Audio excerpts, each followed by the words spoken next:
Welcome back to another episode of Meredith with a Y. I am your host, Meredith Willits, and today we have Dave Garrison, leadership strategist and frequent expert on CNBC, CNN, and the Wall Street Journal. With over 25 years of experience as a CEO and strategic advisor, Dave has reshaped how organizations achieve peak performance. So stay with me. Hello, everyone. This is Meredith with a Y, and I am your host, Meredith Willits. Today, we are going to go deep, changing lives, and I am giving you the keys to the castle.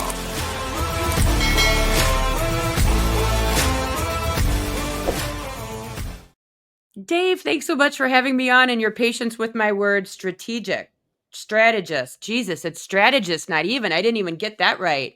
In Scrabble, it's awesome. Any way you spell it. That's so awesome. Well, thank you so much for being here. You're an expert all over television, all over the news. You're bringing a whole new way of looking at like the way people are leading in business. You wrote a book on this, The Buying Advantage. So what are you seeing and how are you coaching these CEOs to change everything about the way that they've always led? Yeah, a great question, Meredith. First of all, I've never met a CEO or a C-suite leader who wakes up in the morning and says, geesh, let's create a bad culture here. Let's create an environment of disengagement. People are trying the hardest they can, the best way they know how. But here are some of the challenges. For the last 30 years, in any industrialized country you look at, people basically say, I don't really care that much about work, as measured by the engagement scores we see from Gallup. Most recently, in the last week, Gallup has said the US has reached a 10-year low in engagement, and it's true in other industrialized countries. So think about it in general terms, a net of 1 out of 3 people care about the work they're doing. And I see that as human waste. It's waste of life, it's waste of leadership, but it's not the leader's fault. We have not seen methods, we've not been taught methods that allow us to create an environment of engagement. And frankly, these same methods work whether you're talking about your home, your life, your work, it's all the same. But here's what's changed in the workplace. 3 factors. 1, during the pandemic, people rethought what it means to work and what they were willing to give up to work. Am I willing to do that commute? Am I willing to leave my kids in childcare? Am I willing to?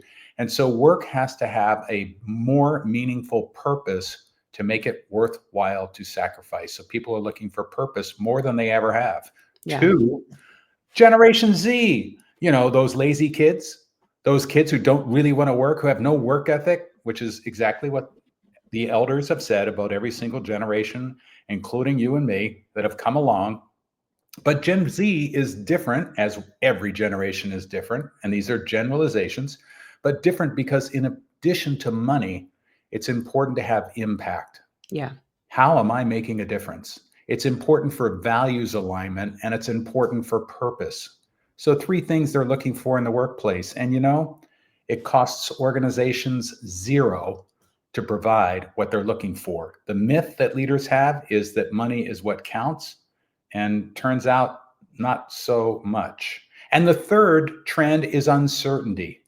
I mean, gosh, just look at the headlines any single day, or look at TikTok. We are bombarded by, are we headed towards another war? And what about the tariffs and recession and blah, blah, blah, blah, blah.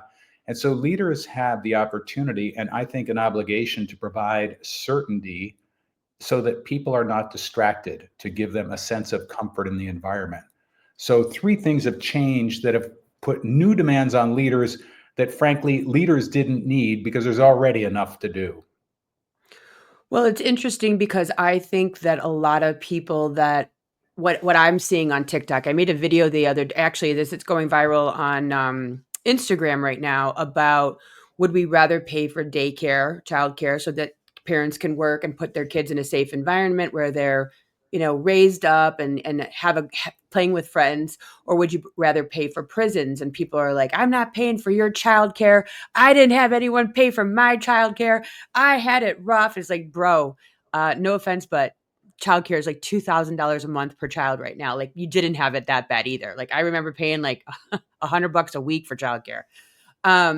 But I think that the problem is a lot of times leaders that are Gen X and otherwise older than us, boomers, etc., we have a hard time letting our guard down, softening our outer shell and saying, I actually want it better for my children. I want it better for the next generation. I want them to have time off. I don't want them to work 70 hours a week. I want them to feel valued. And I think a lot of it is that the leadership, I don't know what you're saying, has a really difficult time. I paid my dues and so should they, getting out of their own way. So although what you're saying is this is something that costs nothing, I think that it actually costs the Gen X boomers ego Yes. and their crusty exterior of, if it was good enough for me, it could be good enough for you, and you need to do it the hard way. We're seeing being called back into the office 5 days a week because damn it, you better be here 8 hours a day. And I don't really know if you're going for a walk in the middle of the day. And if you're going for a walk, I'm not freaking ass paying for it. And so I think that the cost is ego. I think there's a lot of truth to that. And, in today's newspapers, you'll see the Uber CEO saying, you'll come back or else. And what's interesting is that might be fine as a policy, but the attitude of or else is not very conducive to an environment that is inviting people's participation and creativity. That's like you're being punished. Yep. Come to the office. And most offices have no idea how to have effective meetings. Meetings are the biggest waste of time. And in the Buy-in Advantage book, we talk about let's stop this waste of time meetings. And there are some specific ways to do that. But here are 4 myths that I think leaders have that create this hardened shell. One is we have all the answers. And we have all the answers because we've earned the position and the person before us had all the answers. So damn it, now it's my turn. And if you have all the answers, then you don't need anybody else. If you don't need anybody else, you're going to have an environment of disengagement and you won't get the best results, but you'll feel really good. So if your purpose is feeding your ego, go for it. If your purpose is getting the best results, reconsider that all of us are smarter than any of us because we all have those blind spots, as you know. We have our 6. We can't see our 6. Other people can. So all of us, smarter than any of us, hopefully will cause people to rethink that hard ass shell. Number 2, the leaders' measures, what they're asked about all the time, Gen X, boomers, doesn't matter, is they get metrics questions and P&L questions. Nobody says, how is your culture? What are you doing on culture today? And so we're looking at indicators that don't really help us. And the third great lie is it's all about money. I gave them a raise. How come they don't appreciate it? Not recognizing that the environment in which people work makes a big difference. People will leave for a pay cut if the environment is more supportive, if the purpose is more aligned, and the values are more aligned. Yeah, my sister actually works for Marriott, and that is a company that really pushes culture and Yes. talks about culture, which is pretty fascinating. And I mean, if you think about a hotel and culture, that's their bread and butter from the minute you walk in the door. What does the place feel like? What are the vibe of the people that work there? Unfortunately, a lot of businesses, the customer never really walks through the door, so to speak. And so they don't really maybe understand the tactile vibe, if you will, of because they're not coming in. It's not a part of who we are as a business, as a brand. But I think that the customer facing brand has to be aware of culture because their employees are touching the consumer every second of the day. So you probably see that more inside of those, Six Flags touches customers every day, things of that nature. But it's the ones that don't necessarily have a customer facing situation where they might not. You do see in places like, let's say, LinkedIn or these Tarte, um, uh, those type of companies where it's wear jeans. Maybe on Friday at noon they bust out the booze, or play pickle in the backyard, or have more team building situations. These companies that are being led at this time, CEOs are in their 40s, which would be millennials, I believe. We're definitely seeing where they're trying to foster the relationship of the employees that make them want to show up. Like, you don't have to wear a suit and tie if you're just going to come and sit in a desk. That's insanity. But I think that the leaders, as you're saying, they're looking at the bottom line.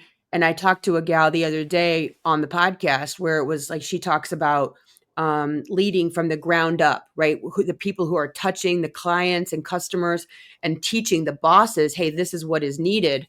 Those people really need to show up for a reason, because they can go make money on TikTok. They can go make money as an entrepreneur. You have to give them a reason to want to show up to work every day and make it make sense. And I think that's what you're talking about, is it's not always the bottom line with these younger folks. They want time off. They want it to matter. Yeah, that flexibility is really important. And I think another myth is, if I put in ping pong tables, if we do pickle in the backyard, if we do beer blast on Friday afternoons, then it'll be a great place to work. And in fact, the data shows people appreciate that, but it doesn't make them want to stay. It doesn't make the environment any better. Might make it more fun temporarily. But what is really important are things like inviting their opinion in how we make decisions. And so let me give you a really simple example of how leaders can show up. And yes, they have to swallow some ego. Here's a typical leader showing up and is inspired over the weekend or on their morning run with some great idea and says, Meredith, I've got this great idea. You know what we ought to do? And they tell you their great idea. And they've already said to you, it's a great idea. What are you supposed to say? Oh, great idea, boss. And so you've just cut them out of the process without ever intending to. So with the best of intent, you've just destroyed culture. An alternative is to take the time and the effort to say to yourself, what does my great idea address? What is the desired outcome? What am I trying to attack here? What's the issue? And then, how do I know my idea is great? You have a checklist in your head, whether you're aware of it or not, that informs your great idea. You're excited about it because it 1, 2, 3, 4, not what the elements are, but what checklist items it meets. Mm-hmm. So what if we flipped the scenario and we walked in and said, Meredith, I've got this idea so we could really improve the customer's experience. And what I considered when I came up with an idea I had was, how much time will it take? How simple is it? Can we repeat it 100% of the time? I would like you to add to those criteria. I would like you to think about things we could do as well, and then compare notes. So as opposed to telling people what you think is true, compare notes and invite them into solutions so that it becomes our solution, and you might actually get a better idea or different ideas because you can't see your 6.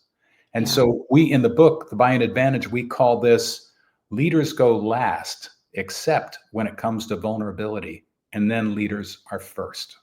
I mean, it sounds like you are trying to just break the world in half right now. Yes, that's just in the morning.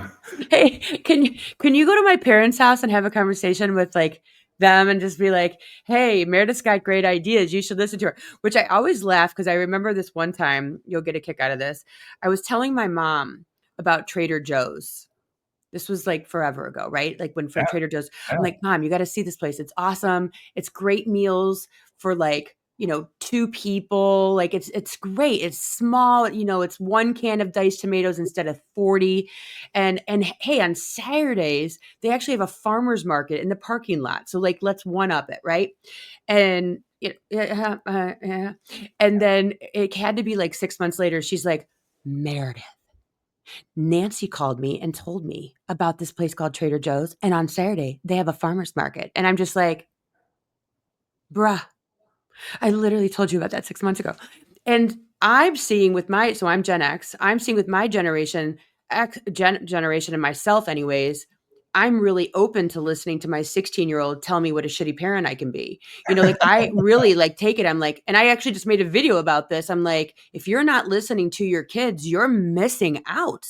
And I think to your book and to your point and to what you're trying to show is these kids know shit. Yeah. Yeah.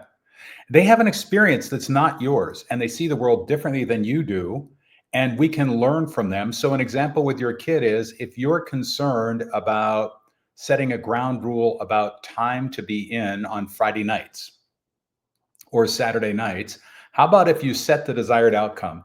You know what? I think it's really important we have alignment on what time it's okay to come in Friday nights. What I'm concerned about is primarily your safety, something that's easy to remember and we can both agree to. Would you give that some thought? I'd like to know what your thoughts are and invite them to come back to you. And if they say 2 a.m., Right. then you get to say, I must have missed on a criteria. Let me add this criteria and then say, how did you come up with 2 a.m.? I'm really Right. curious to learn. Right. Yeah, I mean, I'm laughing just because of the fact that can you imagine going to our parents and having this conversation or our parents being like, "Meredith, Dave, I'd like to know your thoughts on your curfew." They'd be like, "Listen here, you're going to do XYZ." So Right. I think, I mean, like and it's interesting because I think that you're like probably the third or fourth person that's come on within the last couple months talking about really reinventing the way that we look at all of it. Yes. And, like you said, to your point of COVID, is I think that it deprogrammed all of us, to what we thought had to be Yes. into what can be, Yes. what your life can look like, and um it woke a lot of us up. Like, do you want to live downtown? Do you want to live on a farm? Do you have to fly all over creation to have a meeting? I remember when my husband got this job and at a car dealership for a couple, like maybe a year, and he was helping as a consultant. And the powers that be, the owners, would watch him on the computer and say, "You have to go out and move cars. You have to go pick weeds. Someone needs to be opening the door for customers." And he's like, "I'm creating an entire sales plan." Which eventually Chevy took, and they use that now where they make appointments and then they bring them in. That's exactly what my husband was working on, etc. Instead of like pulling weeds, opening doors, and moving cars for the sake of it. But that old school mentality of you, if you're not physically moving, you're not doing anything. And I know even with myself, my kids get on me because they'll come and sit down and I'm like, "Is your room clean? Did you do your homework?" Like as soon as I see laziness or sedentary or, not is your home, it is literally in us as sitting and doing nothing is doing nothing. And it's like, bro, mom, I just want to sit next to you. Like, oh, so I mean, this is in us. This is in the sinew. How did you realize that this was a thing that could and should happen to the point where now you're on TV, now you're in the Wall Street Journal, now you're all over, now you're writing a book? Where did this come from in you that you realized that this was a need, a necessity, and had to happen? Because you're not a millennial. I know it. No matter what you tell me. No, I'm a Gen Xer. Um, you know, it really came about because about 10 years ago, I realized that my passion was really about seeing people achieve and seeing teams achieve what they didn't think was possible. It's like, let's really up the game. And that's where my juice came from. It's what really excited me. And I realized I didn't need to do any of the other stuff. I didn't need to be the public company CEO. I didn't need to be blah, blah, blah. And that was a humbling and hard realization. And then it was going out to gather the tools from other people's experience and from learning about things like neural linguistic programming and how we choose to show up. And so that led me down a journey. And I've learned from a lot of people on the way. And those lessons are kind of codified in the Buy in Advantage book because it's so much stuff I had to unlearn, frankly, because I was really great at telling people what to do. I was really good at that. Yeah. I think it comes natural for us because we were told what to do and then we turn around and we can do it. What have you noticed when you are working with CEOs? What do you notice as being some of their struggles? I mean, I'm sure it's in the book as well, but that you're like, wow, like if you see this and you're watching this or you're listening to this podcast right now, what are some things when you're like, oh yeah, like if you're doing these things, if you're feeling this way with your team, you need to read this book because you're missing the point. Yeah, and look, I've felt the same way. What I'm going to describe, I've felt, and it's like, boy, if my team only had the same enthusiasm I did, if they only cared as much as I did, if they only blah, blah, blah, blah, blah. And what I realized is that people, if I've selected the right people and we're aligned on purpose and values, then, and we have a discussion, which is a two-way discussion about what it is we want to get done, people will do amazing things. But so often, if we have, let's use performance reviews as an example. I'll go into a room of 100 CEOs and say, raise your hand if you love to do performance reviews. And that one weirdo might raise their hand. And they're uncomfortable for me because it makes me feel like I'm judge and jury, and this awkward formula of, I'll tell you one good thing you're doing, Meredith, and here are three things you're really screwing up on, is like, this formula is totally backwards. It's written by the lawyers for the lawyers to protect you in court. And it's like, this is crazy. Yeah. What if instead we rewrote the script and said, let's sit down and agree what it's important to get done over the next period of time and how we're going to measure it and what the evidence it's done will be. And then I can go to you and say, Meredith, we're going to do a review in 2 days. Would you please give them some thought on how you are doing against these things and let you drive the review, because you're with you 24/7. I'm not. How could I possibly do a review for you, especially when you're a remote worker? And so I might observe things, but I shouldn't be leading the review. You should. Wow. And then you're going to get 70 or 80% of what I see. And then I can ask questions. Instead of telling you you're missing it, I don't know if you're missing it or not. I can tell you what I observe and say, Meredith, what do you make of that? How should I be thinking about this? And make it a done with, not a done to, as opposed to, hold your breath, Meredith, here we go. It's review day. Let's go to, hey, how can we check in and celebrate what we've done and recognize what we could do better, because you're leading the conversation based on what clear agreement we have. Well, it's so funny, like, you're sitting there talking about that, and it's just like, there's so much good that can come from that cohesive relationship. And you, like, looking at doctors and lawyers to me are like the most obvious, where they go in with all these great ideas. Like, they're fresh out of law school, they're fresh out of med school, they're going to save the world. And then you talk to them in 10 or 15 years and they're grizzled and they're jaded, and the whole thing's gone to hell in a handbasket. And I think that what I'm hearing from you is the old way creates that dead feeling inside from employees, where you're just like, there's really no reason. My boss doesn't listen to me. Nothing changes anyways.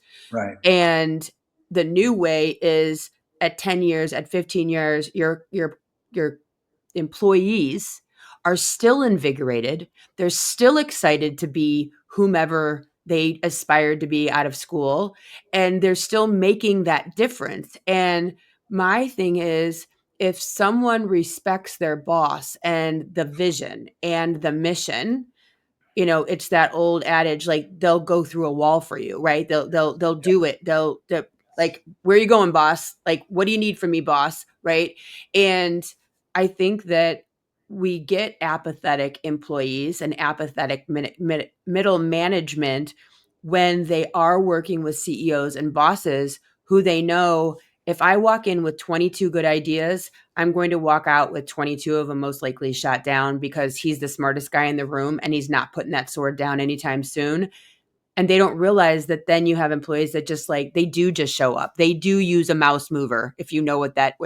Yeah, let's keep the screen alive so it looks like I'm doing something. Looks Back like to I'm your doing husband in the something. auto And I don't dealership. Yeah. Yeah, and I don't really give a shit if I'm doing anything today, because no one cares that I'm here anyways. I'm just doing stuff. So, like, what are some traditional company perks that are different, and that what you're seeing is like the future? Yeah, I don't think about it in perks. I think about it in behaviors. So let's go back to that company where they're grizzled and they're burned out, et cetera. People went into law, or people went into medicine with good intent. They went in because I assume because they're enthusiastic about it. They thought they could make a difference, and they've lost touch with the difference they can make. So one question is, Does your organization have a compelling purpose?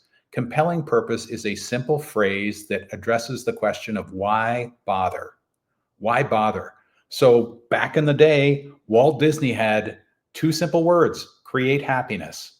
Everything he did in his organization was about creating happiness, whether it's a theme Simple. park, a movie, a character, or whatever. Sam Walton, back in the day, had an idea to put money back into families' pocketbooks. And so if you look at everything Walmart has done, it's about that. So yeah, you can criticize them and say they've got part-time employees or they don't pay great benefits, but you know what? It's all in line with what their compelling purpose is. So making money is never a compelling purpose. So I would ask first that doctor or lawyer, hey, can you tell me where you are now? Why bother? How are you making a difference in lives? Other than your individual work, how are you collectively making a difference in lives? And then instead of the perk is inviting people in to make important decisions and have impact. And I'll give you an example from healthcare. A hospital needed, for whatever reason, to change the number of beds per nurse. Beds per nurse. We need to increase the number of beds per nurse on staffing. And so what they did was the administrator came down and said, okay, nurses, here we go. Beginning on Monday, we're going to increase the number of beds per nurse by 30%. And they did it because they needed to save money. So Yeah. here's what happened. About a third of the nursing staff left, and they had to hire traveling nurses at a significantly higher costs, and costs went up. Yep. Now, imagine if they had just done that in a different way.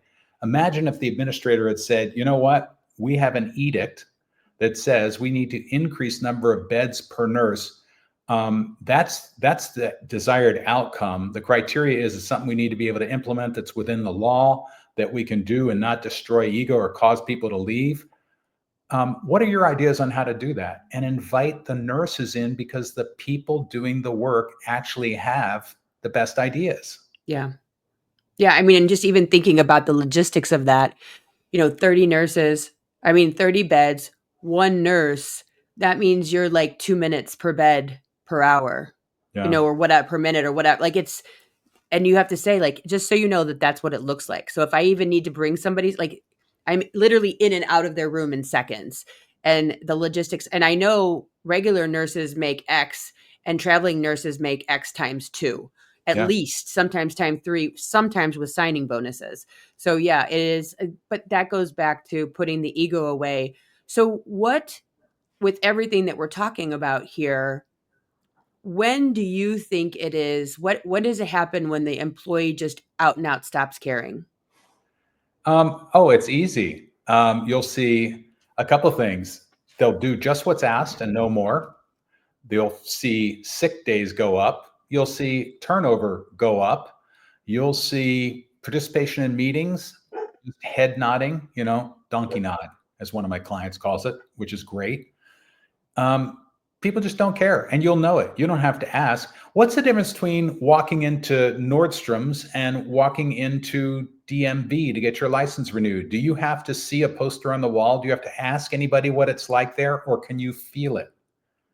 You don't need posters to feel it. You can feel it. And so here's the thing.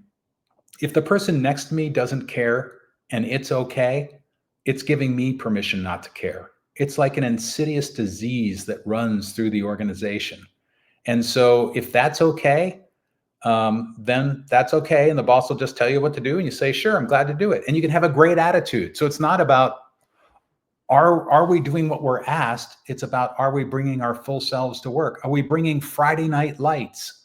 Are we bringing the same person that shows up on the high school football stands on Friday night to work? Or did we leave that in the parking lot and just tell me what to do, Meredith? Just tell me what to do. I'm glad to do it. What do you want me to do? What do you see as some evolving leadership trends moving forward in the world? I think the leaders who are able to balance a genuine interest in people and an ability to leverage people with a deep understanding of their business will be the leaders of the future. And the I must tell you what to do because I've got metrics to reach will be the leaders of the past. And here's why. It's really simple. Competition is the law of the day. It's the law of the jungle. And those companies that leverage people always have higher profits, lower turnover, better customer service, better safety records, even if they're not in a customer environment, like they see the customers, even if it's behind the scenes where it's a Google or it's, it's a LinkedIn. Google did a transformational study a number of years back because they spend millions of dollars on teams.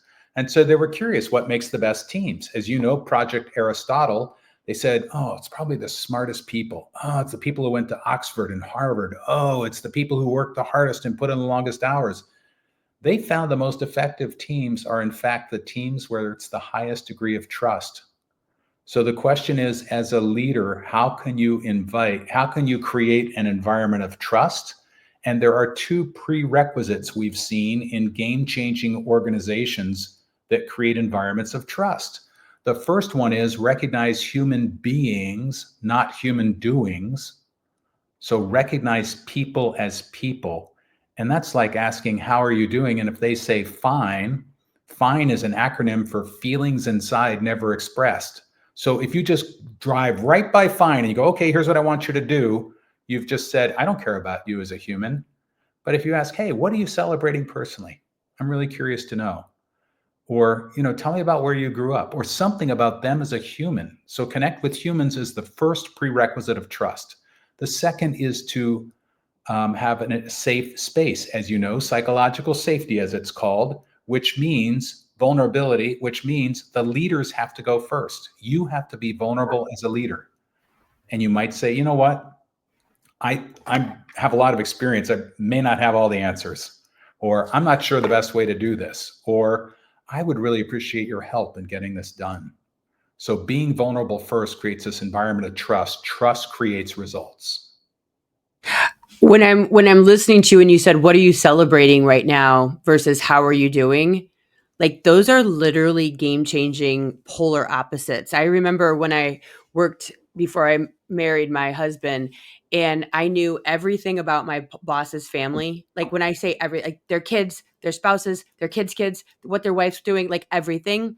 And I remember after working there probably 3 years, 100% they didn't know my kids' names. And I only had 2 kids and I'm just like, and like, how is your son? And it's like, oh my God, his name's Cody. That's such it's 4 letters. Like, how do you, it's such a small office and it's been 3 years. But it does make a difference when you ask those kind of like maybe probing or next level questions where you're actually getting to know the person. And I do see this as being a challenge, even for the younger generations, is when there is a employee who is going through a trauma and is having a hard time and they are expressing that, to not see it as an excuse and understand that it really could be a reason, not Yes. an excuse for what's going on in their life. What would you say if someone's listening to this right now? What would you say these are the top 4 or 5 things that you can do right this second, starting today when you walk into the office? These are some things, 5 things you can do today that cost you nothing, and it's just an internal shift and the way that you interact with your employees. Yeah, the first is ask questions instead of telling things. Ask questions, ask lots of questions. And let me give you a practical example. In the book, we talk about a restaurant, very successful restaurant in Las Vegas that has a whiteboard. They've got minimum wage workers. And on the whiteboard, when you get there, they ask you to write down on a number on a scale of 1 to 10, how are you feeling today? And if they see a number under 7, the supervisor notes it and goes to that person and says, gee, I noticed you were a 4. Can you tell me what's going on? I learned this from a sports figure named Dusty Baker, who's general manager baseball. And I said, Dusty, I don't mean to be a flippant, but what do you do? And he said, you know what? I got all these talented men playing 160 something times, and they know what to do. That's why we selected them. Yeah. I can't help them be a better second baseman, but what I know is they've got wives and kids and parents and issues and leases and all that stuff. I can help them from being distracted. So part of my job is to help them deal with, what resources do we need for your parents? How do we get your wife's illness taken care of? and really think about them as people. And so it's Wow. hard to know people unless you know what people are celebrating or what they're challenged by. And you can tell that if you deeply listen and care. And it doesn't mean you are a social worker. It means you are a human being acknowledging other human beings, because being seen is a basic human need. And if we assume at work we're not seen, then we're just, okay, I won't see you either. It's fine. Yeah. Where are we going to go to lunch? Bare Another, minimum. Yeah, lunch. When do I leave? What time is lunch? When's my yeah, break? Yeah. yeah. I wonder what they have in the snack room today. I wonder if they brought anything else in. So another technique that we know that costs nothing that is important is what we call get on board or connection questions. And sometimes at the beginning of any staff meeting, the beginning of any and every staff meeting. And that simply looks like a connection where I get to learn about you as a human. Most of your beliefs, as you know, are formed under the age of 10 or 12. And so I get the opportunity to learn about little Meredith. And the way I do that is simply to say, is to pick an emotion and ask you about your youth and that emotion. Meredith, can you tell me a time when you were really surprised by something that happened under the age of 12? And if I ask that enough and I answer first and I am vulnerable, it gives you permission to be vulnerable. And we'll all learn about each other as humans, because human doings get a lot more done than human beings. So that's Yeah. number two. Number three is simply to slow down to include people, slow down to include people, to gather their input. And sometimes leaders say, I don't have time for that. I'm in a hurry. And it's like, oh, so you have time to re-interview and spend a lot of money and wasted effort on training. Yeah. Wouldn't it be easier if we just slowed down to say, what are different ways that we could do this, and ask your team, or ask your team, what challenges are we running into to be successful? What do you guys see? How about if we ask them?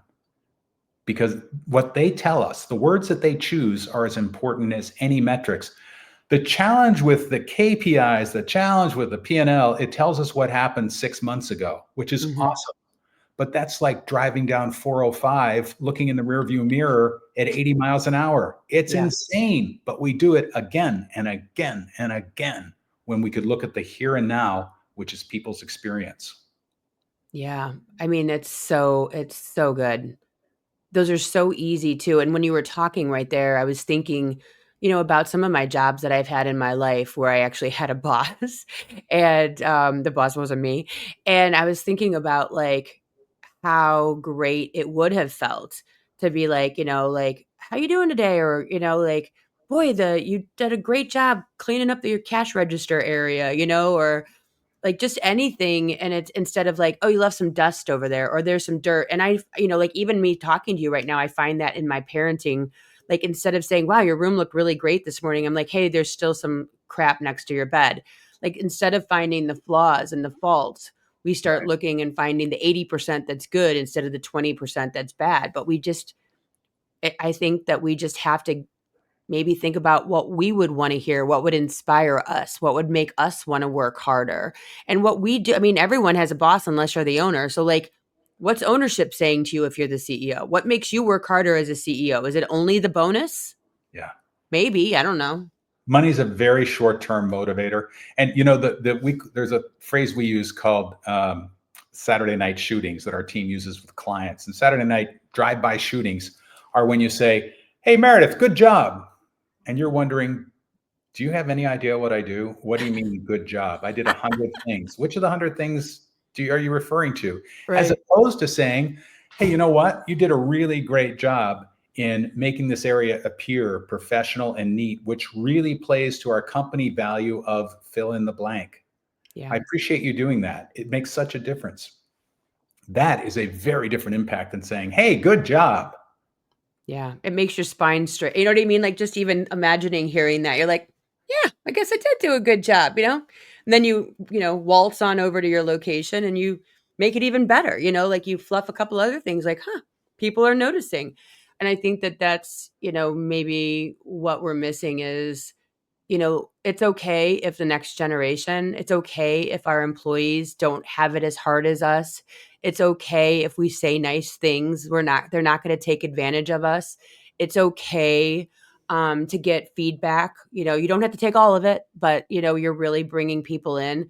And if you are listening to this and you're out there and you're like, boy, I want to be a better boss, sometimes it might take even therapy of figuring out, like, why am I so hard pressed to change the way I'm doing things? Why am I fighting this so much when book after podcast is coming out saying leadership now is bottom up, not top down?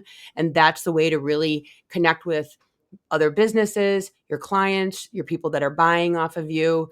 There's a trend here. Life is changing. And books like The Buying Advantage are a like, if you remember, there was no book to raise kids. Like, there's now a book to be a better CEO. Like, it exists now. Like, Uh, we're changing things, and the Zig Ziglars, I'm sure, have their place, but there's a lot of books that are coming out right now, like yours, that are saying, hey, post COVID, you need to realize that you're managing a different human, literally a yes. different human being that is in the workforce, that are motivated by very different things. It's not the biggest paycheck, it's time off, it's feeling included. And the only way to hear that is by talking to your staff, your employees. Yeah, and Meredith, we talked before about meetings, which are universally cited as the biggest waste of time. So maybe, I don't know this, maybe Uber has the best, most effective meetings in the world. I don't know that. It would be an outlier if they did. Meetings often feature death by update. So who hasn't been in the weekly staff meeting where we say, Meredith, tell us about operations, what's going on? Yeah. Hey, real estate, what about over there? HR, what you got? It's like, what a waste of time.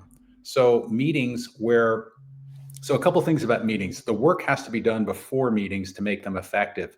Whoever is running the meeting needs to think about what is the issue we're trying to address, or what do we want from this meeting. Updates don't count. If Yeah. you want updates, put them in writing, put them ahead of time, and then in the meeting and distribute them. In the meeting, just ask, what questions do we have about the update? So information distributed ahead of time, really important for effective meetings, because half of us humans think about stuff overnight. So if you want to have a real discussion, you've lost half the people if you introduce the data at the meeting. You Yeah. might have the meeting tomorrow to finish. But effective meetings also include people. And the way we do that is at the beginning of the meeting to say, Meredith, okay, before we get started, what are your expectations for this meeting? What would make this a great use of your time? And you might say something that's totally off the wall, which is fine. I'm going to validate it and say, you know what, Meredith, we may not get to that one today, but I'd like to do that in a one-on-one or at the next meeting if that's okay with you. Expectations from the people who are in the meeting, so it's our meeting and everybody's heard out of the box. Because if people aren't heard in the first 2 minutes of a meeting, it's just like, yeah, whatever. And they're thinking about what it is they last did or have yet to do. Yeah. And at the end of the meeting, not only check back in on those expectations, how did we do against those to know about unmet needs? But secondly, to say, let's check in on process. We call this instant analysis in the book. It's a simple question. What worked about this meeting? What didn't work? And Yeah. people in the meeting to give you an analysis so you can make the next meeting better, because you can't possibly know what they experienced in your meeting unless you ask. But we don't ask because, oh, we're in a hurry. I got to go to another meeting. Got another call.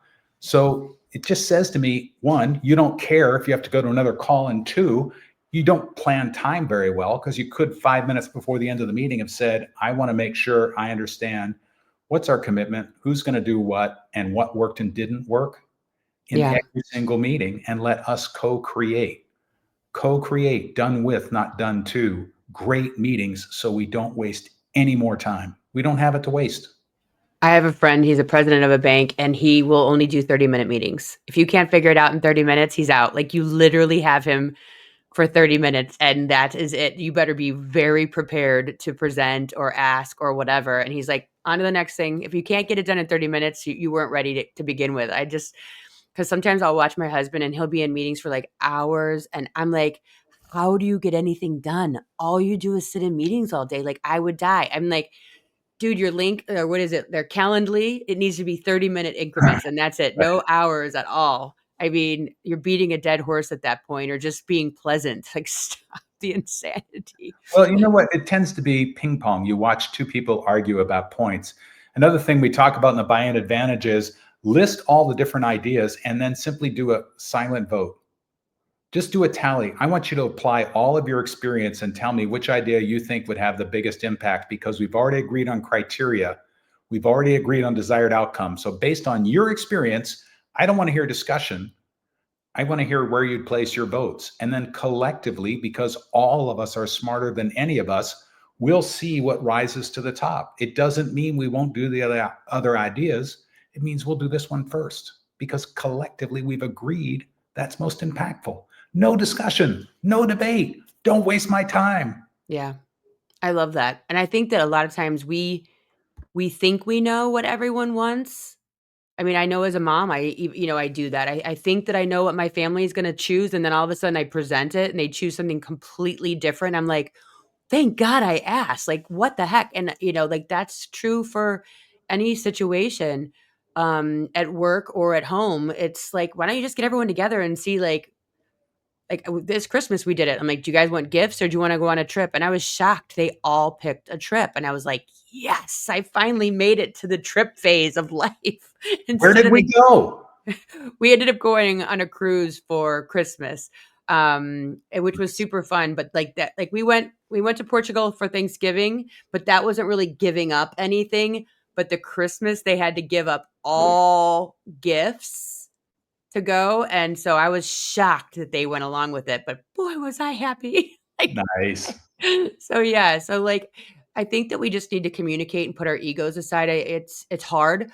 We're never going to get rid of the ego. I think we need to look at it and go, hi, ego. I see you. You're here to help me. You're here to like keep me safe, but I'm going to walk around you and I'm going to get to the other side, and I don't have to attach myself to all of my belief systems and all of who I believe myself to be, and get to a better place of, like you said, all of us is smarter than Any of us. which I love. Well, thank you so much for being here today and sharing nugget after nugget after nugget of wisdom. And the buy-in advantage is available where?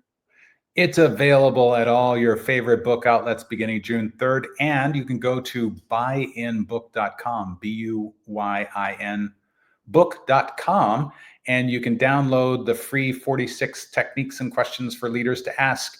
And you can pre-order the book and all this other great stuff.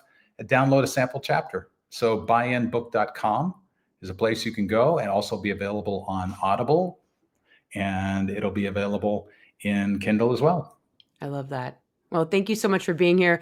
You guys, there's way too many nuggets. Share this show with someone that you know that needs it. That doesn't mean necessarily your boss, but maybe you could just buy him a copy when it comes out. Like, that's okay. You can put it someplace inconspicuous. But thanks so much for being here. You've been a wealth of knowledge, and I hope everyone starts to figure this out, because the world's a much better place when we're working on it together and we're not apathetic 10, 15, 5 years from now, and not in a productive state and going to the next job and the next job. So thanks for sharing your wisdom. We appreciate it.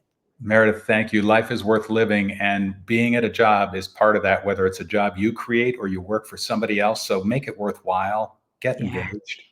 Make it worthwhile. All right, guys. See you here next week. Thanks for listening. If you would like to connect on a more personal level, head over to meredithwillits.com or on Instagram at Meredith with a Y for behind-the-scene footage and outtakes. Please subscribe and come back each week for more Meredith with a Y. Thanks again for listening.